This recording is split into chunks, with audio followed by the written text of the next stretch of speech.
According to its creator, this roulette strategy was so successful it managed to beat the casino. So much so, the casino actually ran out of money. By popular demand, I'm exploring the strategy outlined in the book 13 Against the Bank by Norman Leigh.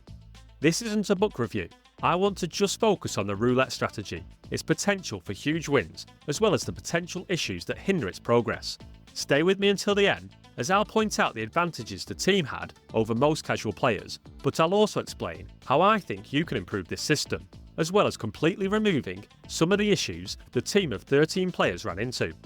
Let me quickly give you some context before I jump into the system that brought down the house and broke the casino bank. Norman explains that the inspiration behind his roulette syndicate came from watching roulette systems inevitably fail after a certain number of spins. Take a negative betting progression like the martingale as an example. That's when you double your bet after a loss. The issue is that the roulette table has almost unlimited capital and can stand long sequences when the player is winning on even chance bets. But on the other hand, the player cannot sustain equally long sequences when he or she is doubling up and losing. The law of averages say that red and black will even out eventually, but following the law of averages to infinity is not for mortals. At some point, there will be adverse sequences that cause unsustainable losing streaks. With this being the kryptonite to all negative betting progressions, Norman set out to devise a system that would flip these abnormal sequences into a positive outcome for the player. Instead of falling victim to such a sequence when it plays out, this time we're going to force the casino to pay the price. Norman calls this system the reverse Labouchere, as it works in the exact opposite way to one of my personal favourite roulette systems, the Labouchere. With the regular Labouchere, it's most successful when bringing a large bankroll in an attempt to make a small profit. With Norman's new reverse Labouchere, we are now bringing a small bankroll, hoping to make an exceptionally large profit. Let me explain how it works. To understand, let's have a quick recap on the original version. With the original Labouchere, you simply set yourself a target profit amount. In our example, let's say we want to win just $10. We now create a list of numbers that add up to 10. The way I normally suggest creating this list is to write the number 1 out 10 times. However, Norman does it a bit differently and suggests writing the numbers out 1, 2, 3, 4. And as we're discussing Norman's strategy, let's write out our list the same way.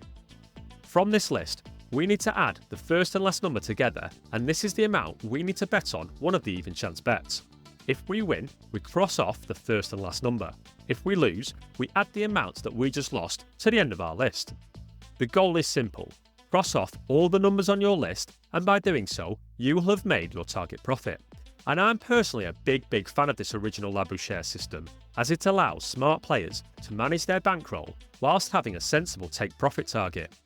But just like Norman points out in his book, this system has an insidious ability to lull the player into a sense of euphoria by the constant winning of small sums. But if you run into an abnormal sequence of results, then you can lose a lot of money chasing your target profit. And that's exactly why he invented the reverse Labouchere system. The goal of the reverse Labouchere is to have the casino chase its losses when an abnormal sequence plays out, and therefore everything is turned upside down. Instead of picking your target profit, you pick the amount you're willing to lose. And instead of crossing off your numbers when you win, you cross them off as you lose. And instead of adding the losing bets to the end of your list, you instead add the winnings to the end of the list. Now this time, let's say we're comfortable losing $10. We would write the list out in exactly the same way, just like this.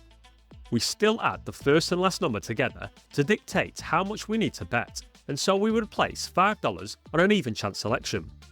Now, on a losing bet, we cross off the first and last numbers, and on a winning bet, we add the amount we have just won onto the end of our list. If we finish our list, we know that unfortunately we have lost $10. And Norman says himself in the book that this is likely to happen far more often than not, as you're removing 2 numbers when you lose and adding only 1 when you win.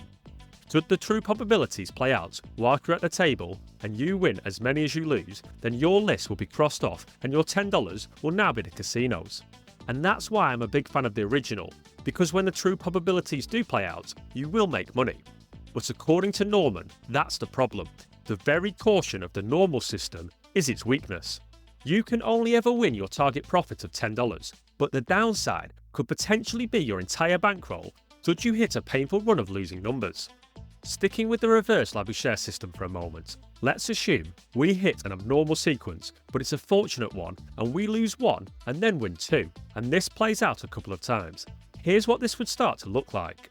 Our first bet with our list 1, 2, 3, 4 will be $5.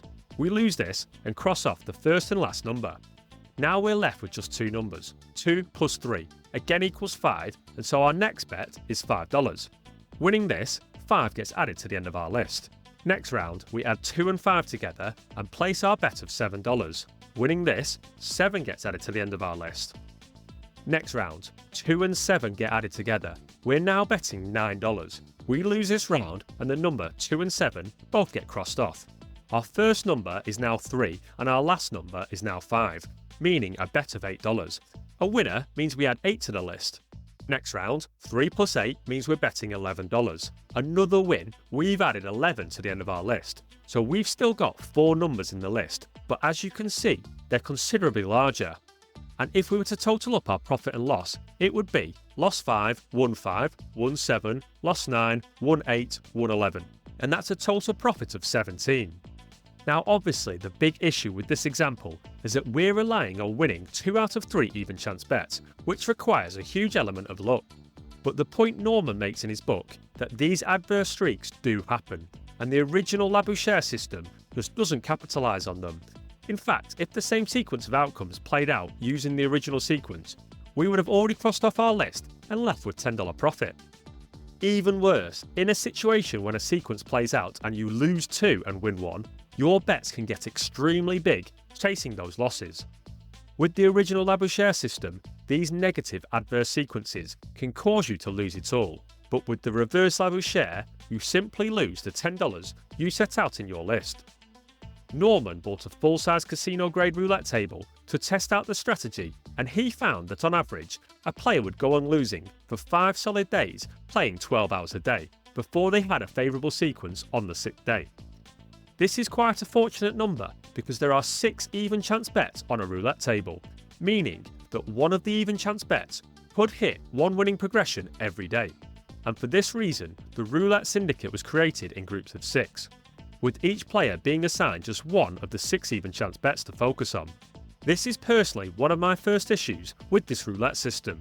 You either need to play for 5 days until you hit a favourable sequence, or find a team with 5 other players.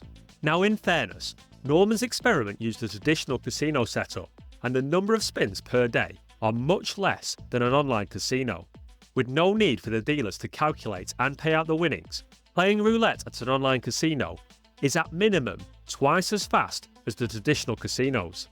Therefore, we can estimate it would take around 2.5 days before a player hits a favourable sequence, meaning that in a team of 6, 2 of them could run into a dream sequence of numbers each day. But don't forget, with more spins every hour would also mean that players that don't hit a favourable sequence are burning through their bankroll twice as fast.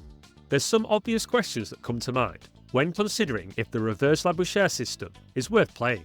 The first question: can the one winning player that lands a fortunate sequence make more money than the other 5 players that are continuously losing $10 each time they complete their list? Well, according to Norman, yes they do, and by a considerable amount.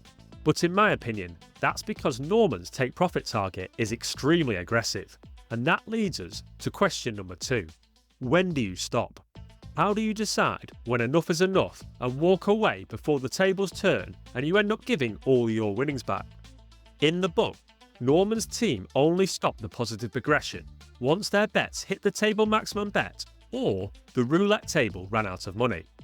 If you're playing at a legitimate online casino, it's going to be practically impossible for them to run out of money. Online casinos also have much higher table limit ratios.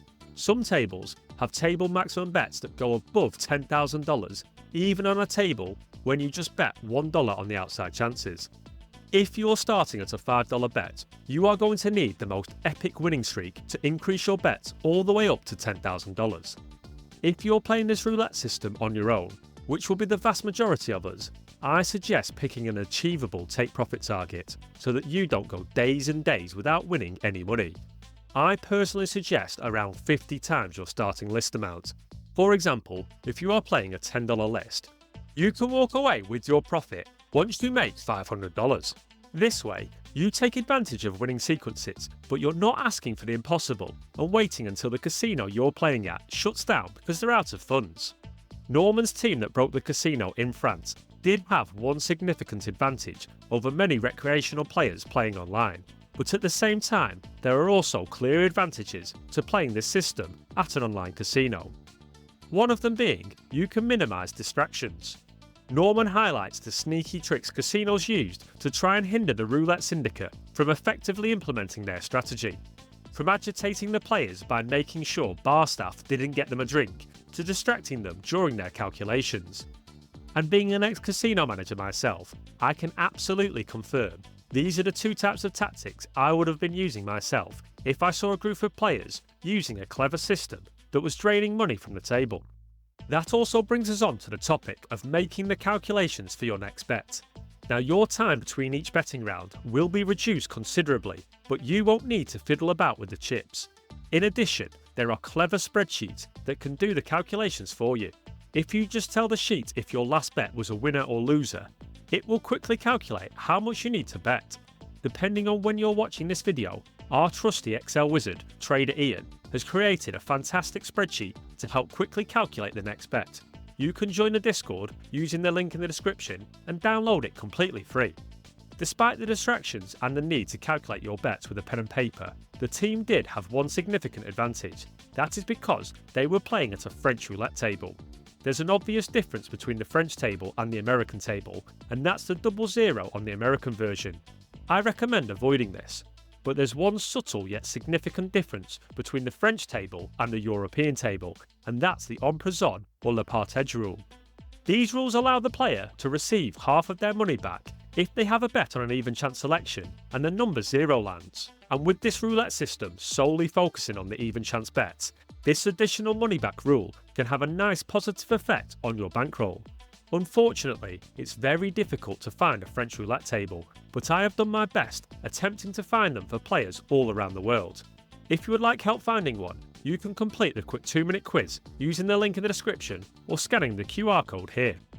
Ultimately, if you are playing the reverse Labouchere system, you need to be prepared for long losing streaks. Playing this system alone also brings the risk of extra frustration, as you'll need to pick 1 or maybe 2 even chance bets to play. There's a chance one of the other 4 options lands a favourable sequence that you weren't able to capitalise on. Norman's strategy is a clever one, and I can see how the team were able to bring the French casino to its knees. But it takes a lot of discipline, patience, and a trustworthy team to execute the strategy effectively. What do you think about the system? Let me know in the comment section. For more interesting roulette strategies, watch this video next.